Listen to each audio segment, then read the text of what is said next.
Assalamualaikum warahmatullahi wabarakatuh. Selamat siang, salam sejahtera untuk kita semua yang kami hormati Bapak Ibu WI, Pak Kuncoro, Bu Wur, kemudian Bu Afia dan Bu Budi, juga Pak Panewu Kapanewon Wates. Saya Haryoto, nomor ASEM 30, peserta diklat PKA 2 tahun 2020 ini. Perkenankan kami mau memaparkan rencana aksi perubahan yang ada di Kapanewon Wates.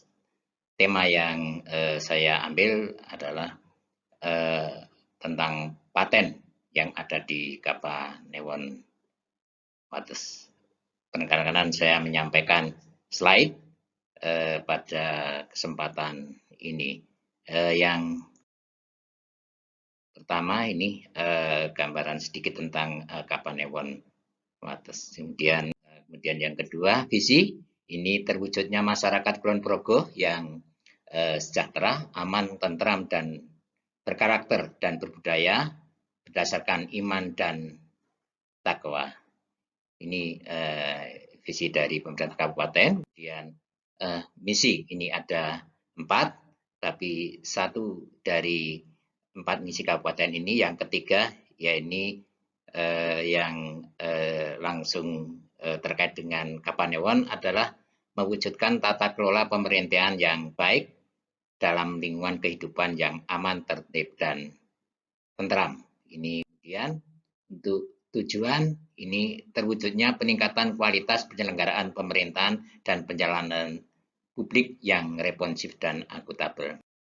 Kemudian yang sasarannya ada 4, ini yang ada di Kapanewon Wates, ya, ada pelayanan pencapaian tugas fungsi perangkat daerah, pelayanan kecamatan, kemudian penyelenggaraan pemerintahan dan penyelenggaraan pemerintahan kelurahan dalam arti satu OPD milik pemerintah daerah yang ada di kabupaten. Jadi kalau ada 8 itu 7 kelurahan, 1 kelurahan.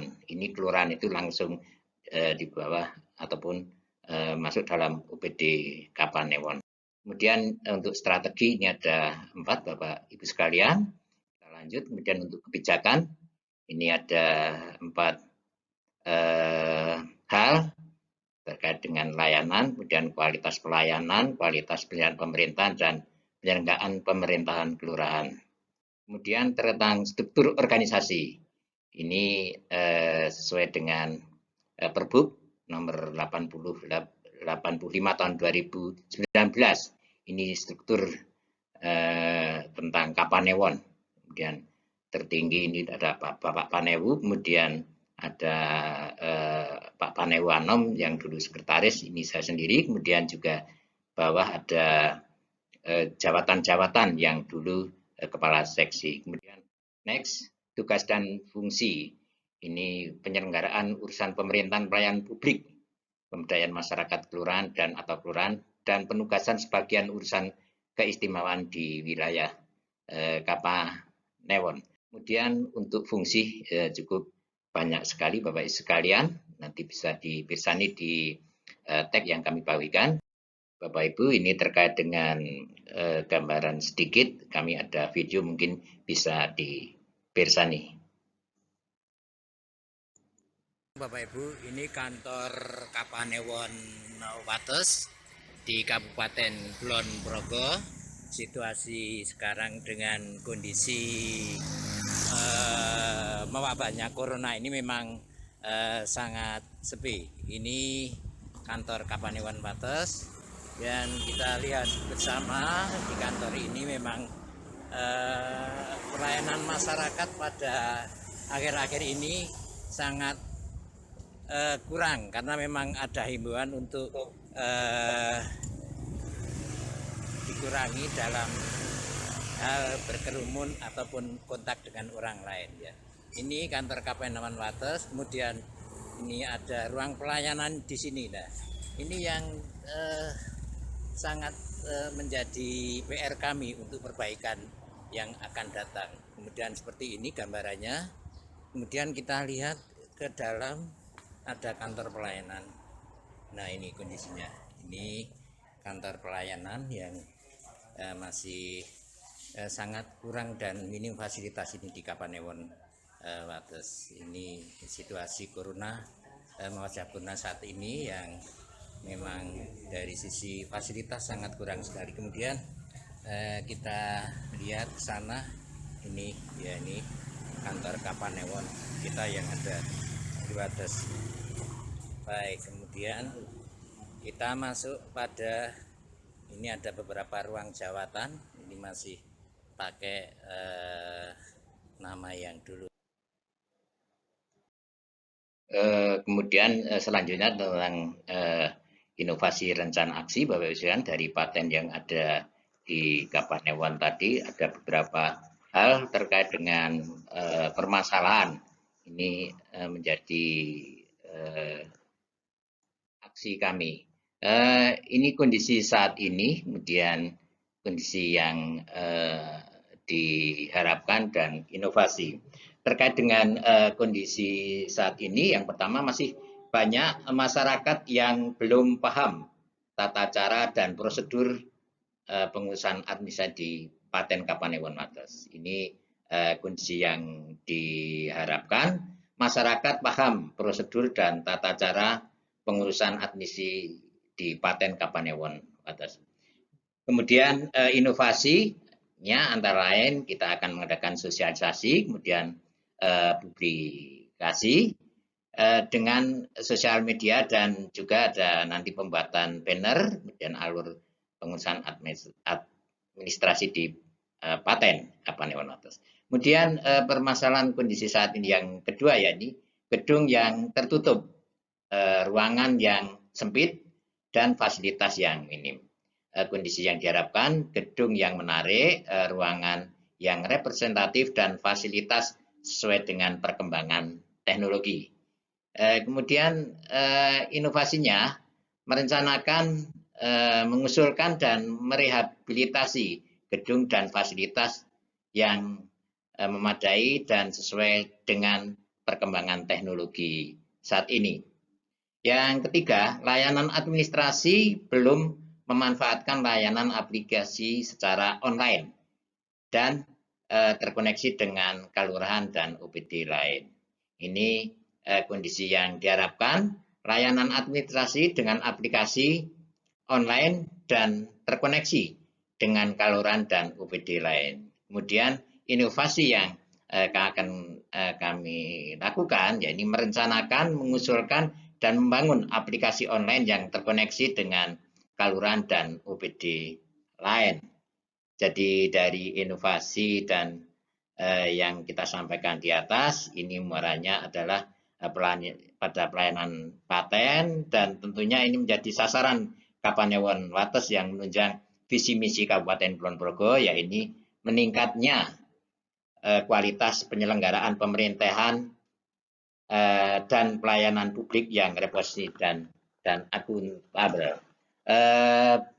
Kita lanjutkan, yang selanjutnya adalah tentang inovasi rencana aksi. Ini akan dilaksanakan pada jangka pendek, jangka menengah, dan jangka panjang. Untuk jangka pendek ini target kami nanti sampai pada pertengahan sekitar Juni, Bapak Ibu sekalian. Kegiatannya ini beberapa. Yang jangka pendek ini ada yang pertama ini permohonan persetujuan dari Bapak Panewon Wates sekaligus masukan atas inovasi yang kami usulkan. Kemudian yang kedua ini pembentukan tim kerja. Kemudian yang selanjutnya pertemuan koordinasi tim kerja. Kemudian pertemuan koordinasi jejaring kinerja yang melibatkan stakeholder terkait dalam proses publikasi. Kemudian publikasi paten. Yang selanjutnya pembinaan dan pendampingan petugas paten. Kemudian perawatan gedung, penataan ruangan, dan perawatan fasilitas yang tersedia untuk proses pelayanan kepada masyarakat. Ini kegiatan yang jangka pendek, yang jangka menengah berlanjut, dan bisa kita bersani di teks Bapak Ibu sekalian.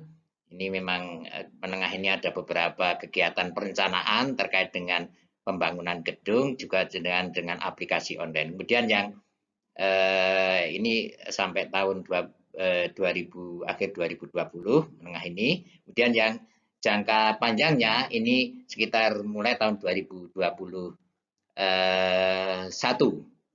Ini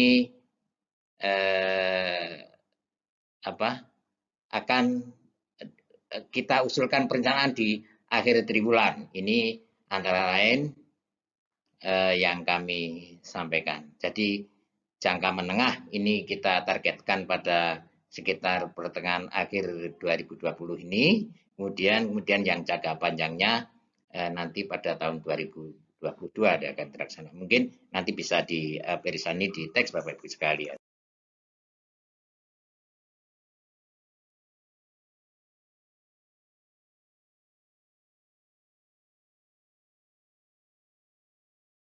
Baiklah Bapak Ibu, ini terkait dengan tujuan rencana aksi. Ini tujuan ada jangka pendek, jangka menengah, dan jangka panjang. Ini ada 3, mungkin untuk menyingkat waktu nanti Bapak Ibu bisa mirsani di teks langsung. Seperti itu. Kemudian ada manfaat rencana aksi kita, jangka pendek, menengah, dan jangka panjang. Nanti secara detail bisa misalnya di tag Bapak Ibu sekalian.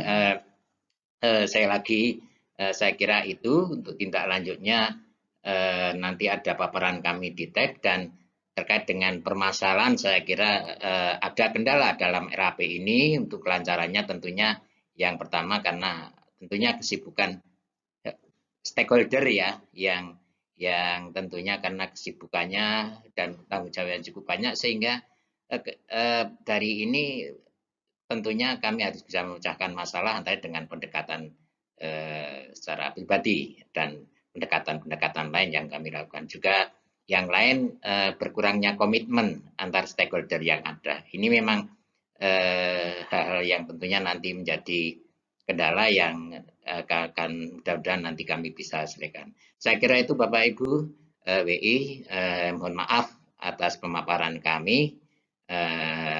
Kurang lebihnya mohon maaf. Sekali lagi terima kasih Bapak Ibu WI, Pak Kuncoro, Pak Bu Puri, juga Bapak Ibu yang lain, Bu Budi, Bu Sofia, dan juga Bapak Panewu atas yang sungguh-sungguh bisa menyempatkan waktu untuk saya. Sekian, Assalamualaikum warahmatullahi wabarakatuh. Selamat siang, salam sejahtera. Terima kasih.